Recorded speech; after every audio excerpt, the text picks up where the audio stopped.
मित्रों, आज का विषय है एक बुद्धिमान बहू ने बताया, संसार में सबसे बड़ा बेवकूफ़ कौन है, पिता, पति या प्रेमी। एक बार माता पार्वती ने भगवान शिव से पूछा, प्रभु मैं ये जानना चाहती हूँ, यानी मैंने मृतलोक पर देखा है कि ज़्यादातर पुरुष पराई स्त्रियों के पीछे पड़े रहते हैं और ज़्यादातर स्त्रियाँ पराए मर्दों के पीछे पड़ी रहती हैं। आखिरकार ऐसा क्यों? ये सभी एक दूसरे को धोखा क्यों देते हैं? फिर भगवान शिव कहते हैं, पार्वती तुम ठीक कहती हो, मगर इस मृतलोक पर कुछ ऐसी भी स्त्रियां हैं जो अपने धर्म पर टिकी हुई हैं। जिस दिन इस मृतलोक पर सभी स्त्रियां चरित्रहीन हो जाएंगी, उस दिन ये पृथ्वी रसातल को चली जाएगी। फिर माता पार्वती कहती हैं, प्रभु यदि ऐसी बात है तो मुझे भी ऐसी स्त्री की कहानी सुनाओ जो अपने धर्म पर टिकी हुई हैं। तो मित्रों, कहानी शुरू करने से पहले मेरा आप सभी से अनुरोध है कि आप हमारी कहानी में खो जाएं। उससे पहले हमारे चैनल को सब्सक्राइब करके बेल आइकन अवश्य दबा लें, जिससे हमारी हर वीडियो का नोटिफिकेशन सबसे पहले आप तक पहुंच सके और आप हमारी हर वीडियो से प्राप्त ज्ञान का अपने जीवन में लाभ उठा सकें। तो आइए कहानी शुरू करते हैं। भगवान शिव कहते हैं, पार्वती प्राचीन समय की बात है, एक नगर में एक किसान रहता था। वो अपनी पत्नी और इकलौते बेटे के साथ में रहता था। किसान के पास में अपने पहनने के कपड़े थे और एक रहने के लिए टूटी सी झोंपड़ी थी। साथ ही पेट पालन करने के लिए उसके पास में गिनती के 100 जानवर थे, जिससे किसान अपने परिवार का पेट पालन करता था। समय धीरे धीरे गुजरता गया। अपने बेटे की छोटी उम्र में ही वो किसान जो था चल बसा। वहीं किसान के मर जाने के बाद में अब उसके बेटे को ही उन जानवरों की देखभाल करनी पड़ती थी। उसकी माँ घर में रहकर खाना बनाती थी। वहीं कुछ सालों के बाद में किसान के लड़के की माँ भी चल बसी और अब वह लड़का अपने माता पिता के छोड़े हुए 100 जानवरों के साथ में अकेला रह गया। धीरे धीरे 1 साल बीत गया। वहीं किसान के लड़के को लगा कि अब उसके माता पिता दोनों की मृत्यु हो चुकी है, अब उसको शादी कर लेनी चाहिए। इसलिए वो अपनी ही जाति में अपने दोस्तों के पास गया और उनको अपने इस फैसले के बारे में बताया। वो सब उसके इस फैसले से बिल्कुल राजी थे, क्योंकि इस समय किसान के लड़के को एक पत्नी की सख्त जरूरत थी। वहीं किसान के लड़के के मित्रों ने कहा, तुम्हारे लिए इस समय पर एक पत्नी बहुत ही फायदेमंद साबित होगी, पर तुमको कैसी लड़की चाहिए? तुम किससे शादी करना चाहते हो? वहीं किसान का लड़का बोला, वो लड़की अपने गांव से नहीं होनी चाहिए, मुझे एक दूसरे ही तरीके की लड़की चाहिए। क्या कोई उसको चुनने की जिम्मेदारी लेगा? क्योंकि मैं अभी छोटा हूँ और मेरी जितनी उम्र वाले के लिए ये ठीक नहीं होगा कि वो स्वयं अपनी शादी के लिए किसी लड़की का हाथ मांगे। इस प्रकार जब किसान के लड़के के मित्रों ने उसकी बात सुनी और उनमें से उसका एक मित्र ऐसा भी था जो इस काम की जिम्मेदारी लेने के लिए तैयार हो गया, वहीं उसने कहा कि वो उसका दूत बनकर जाएगा और उसके लिए लड़की देखेगा। इस प्रकार जो किसान के लड़के का मित्र था, जिसने उसकी शादी कराने की जिम्मेदारी ली थी, वो वहाँ से चला गया और कुछ समय के बाद लौट आया। और फिर उसने लौटकर आने के बाद में किसान के लड़के से कहा, मैंने तुम्हारे लिए पड़ोस के गांव से एक बहुत ही अच्छी लड़की ढूंढ ली है। वहीं किसान का लड़का पूछता है, आखिर वो लड़की कौन है? तो किसान के लड़के का मित्र कहता है, अरे भाई, वो एक अमीर आदमी की बेटी है और उसके पास में 6000 जानवर हैं। वहीं इस खबर को सुनने के बाद में किसान का जो लड़का था एकदम से खुश हो गया, क्योंकि उसको एक पत्नी की ज़रूरत थी। वहीं उसने अपने मित्र से कहा कि वो उस गांव में जाए और शादी की सब बात पक्की करके आए। इस प्रकार वो आदमी वहाँ से चला गया। उधर किसान के लड़के का मित्र जो था पुनः लड़की के पिता के पास गया, यानी उस अमीर आदमी के पास गया और उसने शादी का प्रस्ताव रखा। तो वो अमीर आदमी कहने लगा कि तुम वापस जाओ और किसान के लड़के से कहना कि यदि वो मेरी बेटी के साथ में शादी करना चाहता है तो मुझे वो अपने 100 जानवर दे दे जो उसके पास में हैं। यदि वो मुझे अपने 100 जानवर दे देगा तो मैं उसके बदले में अपनी सुंदर सी बेटी की शादी उस किसान के लड़के के साथ में कर दूंगा। अगर उसे मेरी बात मंजूर है फिर कोई और अड़चन नहीं होगी, शादी हो जाएगी। इस प्रकार किसान के लड़के के मित्र ने जाकर के किसान के लड़के को सारी बात बता दी कि लड़की के पिता ने क्या कहा है। फिर तो किसान का लड़का काफ़ी देर तक सोचता रहा और फिर बोला, अगर मैं उसको अपने 100 जानवर देता हूँ तो मेरे पास तो कुछ भी नहीं बचेगा, क्योंकि मेरे पास तो केवल 100 ही जानवर हैं। फिर मैं और मेरी पत्नी अपना गुजारा कैसे करेंगे। वहीं उसके मित्र ने कहा, अब तुम ये सोच लो, अपना जवाब मुझे बता दो तो मैं जाकर के उस लड़की के बाप को बता दूं। मुझे तो अपना काम करना ही है। भगवान शिव कहते हैं, पार्वती इस प्रकार अपने मित्र की बात को सुनकर के किसान का लड़का जो था सोच में पड़ गया। आखिरकार वो इस हालत में क्या करे।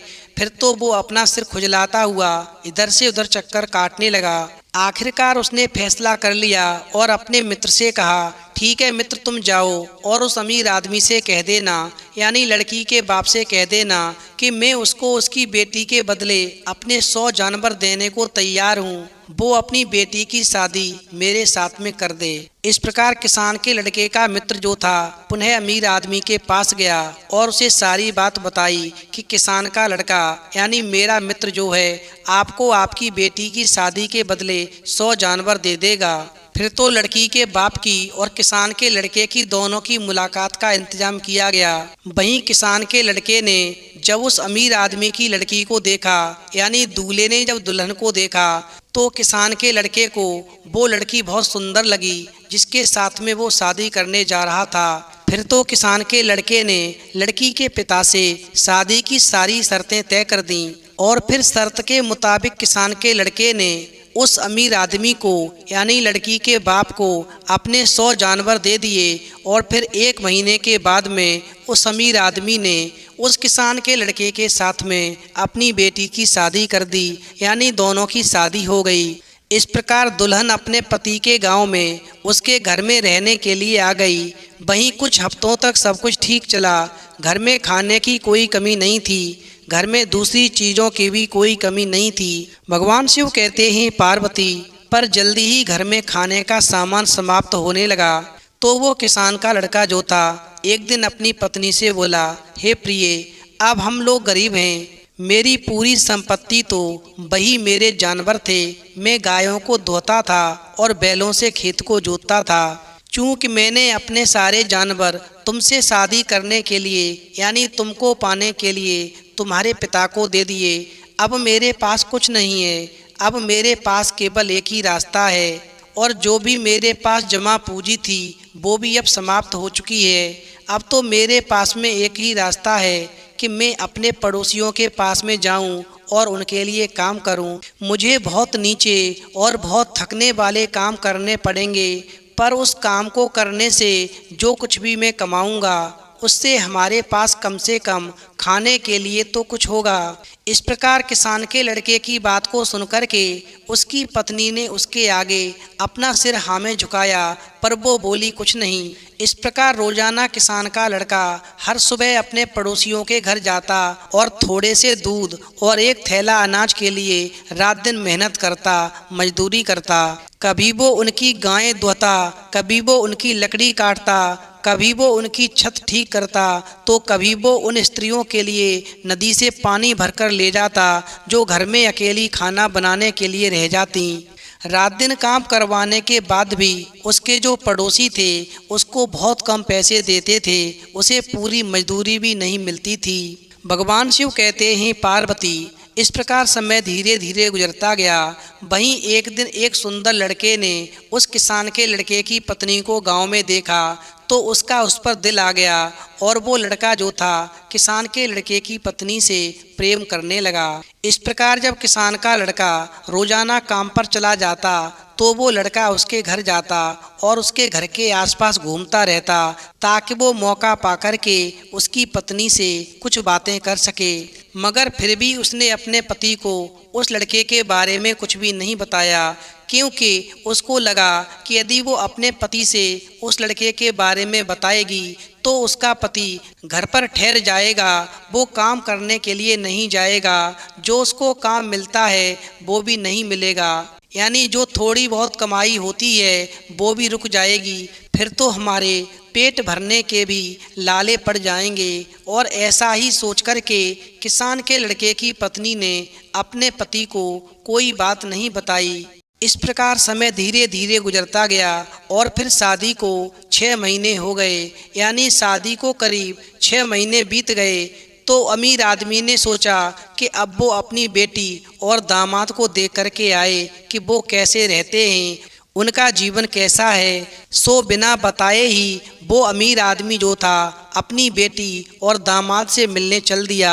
उधर जब वो अमीर आदमी अपने दामाद के घर पहुंचा तो उसने उसके घर का दरवाज़ा खटखटाया तो एकदम से उसकी बेटी दरवाज़ा खोलने के लिए आई। वहीं जब उसने अपने पिता को अकस्मात दरवाजे पर देखा तो सोचा कि अच्छा है कि मेरा घर थोड़ा सा ठीक से रखा हुआ है और आज मैंने भी अपनी अच्छी वाली पोशाक पहनी है, वरना मेरे पिता ना जाने मेरे बारे में क्या क्या सोचते। मगर अपनी शर्म छिपाते हुए उसने अपने पिता को अंदर बुलाया और उनको आराम से बिठाया। वहीं उसने उनको ताज़ा फल खाने को दिए तो उसका पिता बोला, सो मेरी बेटी तुम कैसी हो, क्या तुम अपने पति के साथ में खुश हो? वहीं किसान के लड़के की पत्नी ने हिचकिचाते हुए कहा, जी पिताजी, मैं अपने पति के साथ में ठीक से रहती हूँ, मुझे कोई दुख नहीं है। पर वो अपना दुख छिपाने पर भी नहीं छिपा सकी और वो अपने पिता के लिए चाय बनाने के लिए पानी लाने का बहाना करके वहाँ से चली गई और अपने कमरे में गई और वहाँ जाकर के फूट फूट कर रोने लगी और सोचने लगी कि अब मैं क्या करूँ, घर में खाने के लिए भी कुछ भी नहीं है, पर मुझे कम से कम अपने पिता को तो खाना खिलाना ही है। आखिरकार घर में खाने की व्यवस्था तो है नहीं, अब मैं व्यवस्था कहाँ से करूं, वो तो काम पर गए हैं।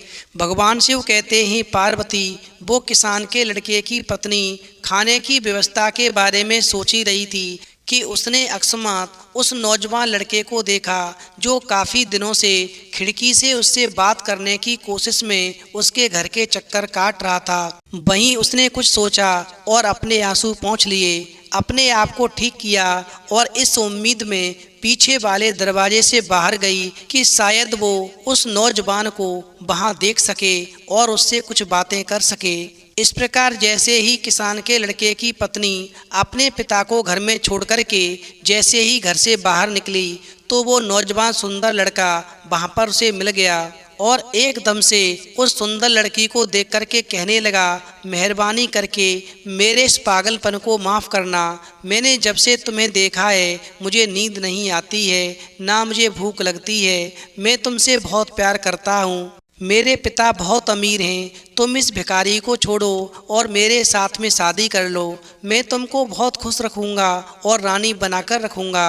वहीं किसान के लड़के की पत्नी ने उस सुंदर लड़के से यानी उस सुंदर नौजवान लड़के से कुछ प्यार भरी बातें की और फिर बोली, ये मेरी गलती थी कि मैंने एक ऐसे आदमी से शादी की जिसके पास में अपने खाने के लिए भी कुछ नहीं था। अब मैं सिर्फ इतना कहती हूँ, अगर तुम मुझसे सच्चा प्यार करते हो तो मुझे यहाँ से ले चलो और मेरे साथ में शादी कर लो। मैं इस गरीबी में रहते रहते तंग आ गई हूँ। मैंने बहुत दिनों से पेट भरकर खाना भी नहीं खाया है, कोई नया कपड़ा खरीदने की तो बात ही छोड़ो। इस प्रकार किसान के लड़के की पत्नी की बात को सुनकर के वो नौजवान जो था एकदम से मन ही मन में खुश हो गया। ओहो, आखिर में अपने काम में सफल हो ही गया। और फिर वो उस लड़की से कहने लगा, तो फिर देर किस बात की, आओ अभी चलते हैं। वहीं किसान के लड़के की पत्नी बोली, अभी नहीं, थोड़ा रुको।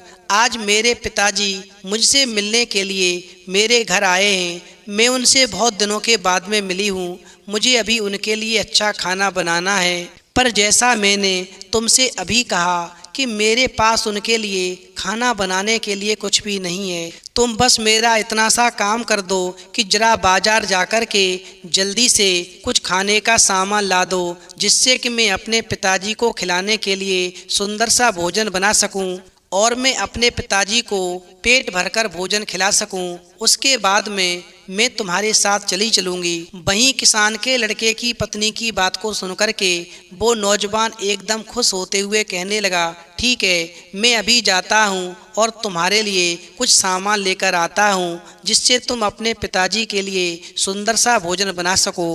इस प्रकार कुछ ही मिनटों में वो भागकर बाजार गया और एकदम से कुछ खाने का सामान लेकर आया जिससे उस किसान के लड़के की पत्नी ने बहुत सुंदर सा भोजन बनाया। वहीं खाना बनाते बनाते शाम के खाने का समय हो गया। उसका पति भी पड़ोसी के यहाँ से कुछ छोटा मोटा काम करके अपने घर वापस आ गया। वहीं जब किसान के लड़के ने अपने घर में अपने ससुर को देखा तो वो एकदम से घबरा गया, क्योंकि वो उस समय उनको वहाँ देखने की उम्मीद नहीं कर रहा था। पर उसने अपने आप को किसी तरह संभाला और ये दिखाते हुए कि सब कुछ ठीक था, उसने उनको इज्जत से प्रणाम किया। फिर वो दोनों कुछ देर तक बातें करते रहे, यानी वो अमीर आदमी और किसान का लड़का यानी ससुर दामाद आपस में काफ़ी देर तक बातें करते रहे। और फिर बातें करने के बाद में किसान का लड़का अपनी पत्नी के पास रसोई घर में गया तो उसने क्या देखा कि वो खाना बना रही है। फिर तो उसने आश्चर्य से पूछा, अरे तुम खाना बना रही हो, पर घर में तो कुछ था ही नहीं, फिर इतना सारा सामान तुम कहाँ से लाई? वहीं उसकी पत्नी ने हिचकिचाते हुए कहा कि मुझे कुछ सामान मिल गया था, उसी से मैं खाना बना रही हूँ। इस प्रकार पत्नी की बात को सुनकर के किसान का लड़का कहने लगा, मिल गया था, इसका क्या मतलब? आखिरकार ये सामान तुम्हें किसने दिया? तो पत्नी कहने लगी, आप गुस्सा मत हो, मैंने पड़ोसी से कहा कि मेरे पिता यहाँ खाना खाने के लिए आए हैं, पर मेरे पास उनको खिलाने के लिए कुछ भी नहीं है, तो उन्होंने ला कर के मुझे कुछ खाने का सामान दे दिया, उसी से मैं भोजन तैयार कर रही हूँ। फिर तो पत्नी की बात को सुनकर के किसान का लड़का कुछ भी नहीं बोला और उसका सिर जो था एकदम से नीचे झुक गया और उसको बहुत शर्म आई। और फिर वो मन में सोचने लगा कि आज हमारी हालत ऐसी हो गई कि हमको पड़ोसियों से भीख मांगनी पड़ रही है। वहीं अपने पति को इतना दुखी देख कर के किसान के लड़के की पत्नी ने उसको तसल्ली देने की कोशिश की और कहा, देखो तुम खुश रहो, इसमें इतना सोचने की कोई बात नहीं है। जिसने हमें ये खाने का सामान दिया है, हम उसको बदले में कुछ ना कुछ जरूर दे देंगे, हम उनके एहसान के नीचे कभी दबे नहीं रहेंगे।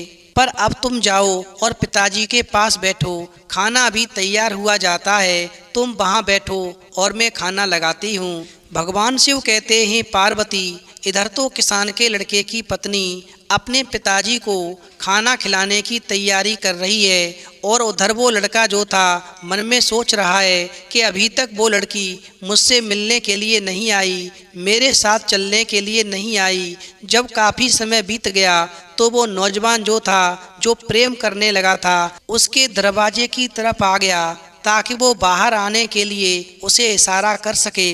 पर जब वो उसके खुले दरवाजे के सामने इधर उधर घूम रहा था, तभी उस लड़की के पति ने यानी उस किसान के लड़के ने उस सुंदर नौजवान को देख लिया और उसको पहचान लिया कि वो तो उसके एक पड़ोसी का बेटा है जो उसको कभी कभी काम भी देता रहता है। सो उसने उसको प्रणाम किया और उसको भी खाने के लिए अंदर बुला लिया। चूंकि वो नौजवान लड़का किसान के लड़के से मना भी नहीं कर सका और उसके बुलावे पर अंदर चला गया और जाकर वो दूसरों के साथ मेज पर बैठ गया। इस प्रकार वो तीनों पिता, पति और वो नौजवान मिलकर के आपस में बातें करने लगे। वहीं थोड़ी देर में किसान के लड़के की पत्नी खाना लेकर आई और उसने खाना लगा दिया। इस प्रकार लड़की उन तीनों को वहाँ एक साथ बैठा देख कर के बिना किसी आश्चर्य के मुस्कुराई और बोली, ओ बेवकूफ़ लोगों, खाना तैयार है, खा लो। भगवान शिव कहते हैं, पार्वती, इस प्रकार किसान के लड़के की पत्नी की बात को सुनकर के उसका पिता, पति और वो प्रेमी एकदम से शर्मा गए और सबके दिल में एकदम से गुस्से की एक लहर दौड़ गई। चूँकि उस अमीर आदमी ने अपनी बेटी के मुख से कभी भी अपने लिए ऐसे शब्द नहीं सुने थे। फिर वो अमीर आदमी एकदम से कहने लगा, एक बात बताओ, तुमने बेटी मुझे बेवकूफ़ क्यों कहा? तो वो लड़की कहने लगी, पिताजी आप गुस्सा ना हो, पहले आप खुशी खुशी खाना खा लें, उसके बाद मैं आपको बताऊंगी कि मैंने आपको बेवकूफ़ क्यों कहा। परंतु वो अमीर आदमी बोला, नहीं बेटी, पहले मैं तुमसे सुन लूं कि मैं बेवकूफ़ क्यों हूँ, तभी खाना खा सकूँगा। अभी तो तुम्हारी बात सुनकर मेरी भूखी खत्म हो गई है। तुमने आज अपने पिता को बेवकूफ़ बताया है। वहीं अपने अमीर पिता की बात को सुनकर के वो बेटी निडर होकर कहने लगी, पिताजी आप बेवकूफ़ इसलिए हैं कि आपने अपनी सबसे कीमती चीज़ एक बहुत ही छोटी सी चीज़ के लिए दे दी। तो उसका पिता कहने लगा, अरे बेटी तुम कैसी बात करती हो, मैंने कौन सी ऐसी कीमती चीज़ जो बहुत ही छोटी सी चीज़ के लिए दे दी। वहीं किसान के लड़के की पत्नी कहने लगी, पिताजी आपको पता नहीं आपकी कीमती चीज़ क्या है। पिताजी मैं अपने बारे में बात कर रही हूँ। वहीं अमीर आदमी बोला, तुम मेरे लिए बेटी बहुत ही कीमती हो, ये सच है, पर अगर तुम इसको जरा और साफ साफ करके कहो तो मैं समझूं। वहीं बेटी बोली, पिताजी ये तो साफ है, ये तो आप जानते हैं कि आपका इस दुनिया में मेरे अलावा और कोई दूसरा बच्चा नहीं है, और फिर भी आपने मुझे केवल 100 जानवरों के बदले में दे दिया, जबकि आपके पास में अपने 6000 से भी ज़्यादा जानवर हैं। शायद वो 100 जानवर आपके लिए मुझसे ज़्यादा कीमती थे, इसीलिए आपने वो 100 जानवर लेकर के मुझे इस गरीब आदमी के साथ में बांध दिया। फिर तो ऐसा सुनकर के पिता को बहुत शर्म आई और उसका चेहरा शर्म से लाल पड़ गया और वो बोला, बेटी तुम ठीक कहती हो, मैं सचमुच ही एक बेवकूफ़ हूँ जो मैंने 100 जानवरों के लालच में अपनी बेटी की शादी एक गरीब व्यक्ति के साथ में कर दी। उसके बाद में किसान का लड़का कहने लगा, तुमने मुझे बेवकूफ़ क्यों कहा। तो उसकी पत्नी एक तरफ देखकर बोली, तुम तो मेरे पिता से भी ज़्यादा बेवकूफ़ हो, क्योंकि तुमको तुम्हारे माता पिता से केवल 100 जानवर विरासत में मिले और तुमने वो सब केवल मुझे पाने के लिए मेरे पिता को दे दिए और तुम स्वयं कंगाल हो गए। अगर तुमने कोई लड़की अपने गांव की ली होती तो शायद उसकी तुम्हें इतनी कीमत न देनी पड़ती, पर तुम्हें तो कोई ऐसी सुंदरी चाहिए थी जो किसी अमीर घराने की हो। इतना ही नहीं, तुमने तो मुझे भी गरीब बना दिया, क्योंकि हमारे पास इतना खाना भी नहीं है कि हम रोज़ पेट भरकर खाना खा सकें। अगर तुमने कुछ जानवर भी अपने पास रख लिए होते तो तुम आज पड़ोसियों के घर में काम नहीं कर रहे होते। वहीं किसान के लड़के को मानना पड़ा कि उसकी पत्नी ठीक ही कहती है, वो वाकई अपने ससुर से ज़्यादा बेवकूफ़ है जो उसने एक अमीर घर की लड़की को पाने के लिए अपने 100 जानवर भी दे दिए। वहीं वो नौजवान प्रेमी जो था अब वो कहने लगा, तुम मुझे एक बात बताओ, मैं बेवकूफ़ क्यों हूँ, तुमने मुझे बेवकूफ़ क्यों कहा। वहीं वो लड़की कहने लगी, तुम तो मेरे पिता और मेरे पति दोनों की बेवकूफ़ियों को मिलाकर उनसे भी ज़्यादा बड़े बेवकूफ़ हो। फिर तो वो नौजवान कहने लगा, इसका क्या मतलब है। वहीं नौजवान प्रेमी की बात को सुनकर के वो किसान के लड़के की पत्नी बोली, तुमने मुझे केवल थोड़ा सा खाने का सामान लाकर दे दिया और उसी के बदले में तो मुझे लेकर जाना चाहते थे, जिसको मेरे पिता ने मेरे पति से 100 जानवर लेकर के दी और मेरे पति ने मेरे पिता को 100 जानवर देकर के हासिल की। क्या तुम मेरे पिता और मेरे पति दोनों से ज़्यादा बड़े बेवकूफ़ नहीं हो। वहीं जो नौजवान प्रेमी था वो शर्म और डर से लाल पड़ गया। उसने सोचा कि उसके लिए अब यही अच्छा है, इससे पहले कि बात और आगे बढ़े उस लड़की का पति उसको मारे, उसको अब यहाँ से चले जाना चाहिए। और ऐसा सोच कर के वो नौजवान प्रेमी जो था उठ कर के चला गया। उधर लड़की का पिता अपने गांव चला गया और वहां जाकर उसने तुरंत ही अपने दामाद के 100 जानवर वापस कर दिए और उसको उसे माफ़ करने के लिए ऊपर से 200 जानवर और दे दिए। इस तरह वो पति पत्नी यानी किसान का लड़का और उसकी पत्नी दोनों अमीर हो गए और वो खुशी से रहने लगे। अंत में भगवान शिव कहते हैं, पार्वती हर स्त्री को अपने चरित्र की रक्षा करनी चाहिए, जिस प्रकार किसान के लड़के की पत्नी ने की। पति चाहे कितना भी गरीब क्यों ना हो, कभी भी अपने चरित्र को नहीं गिराना चाहिए, धन के लालच में कभी नहीं आना चाहिए और पति की सेवा करते हुए पतिव्रत धर्म का पालन करना चाहिए। तो मित्रों, यदि आपको कहानी पसंद आई हो तो प्लीज़ आप हमारे चैनल को सब्सक्राइब करें और भगवान शिव और पार्वती के लिए एक लाइक करना बिल्कुल न भूलें।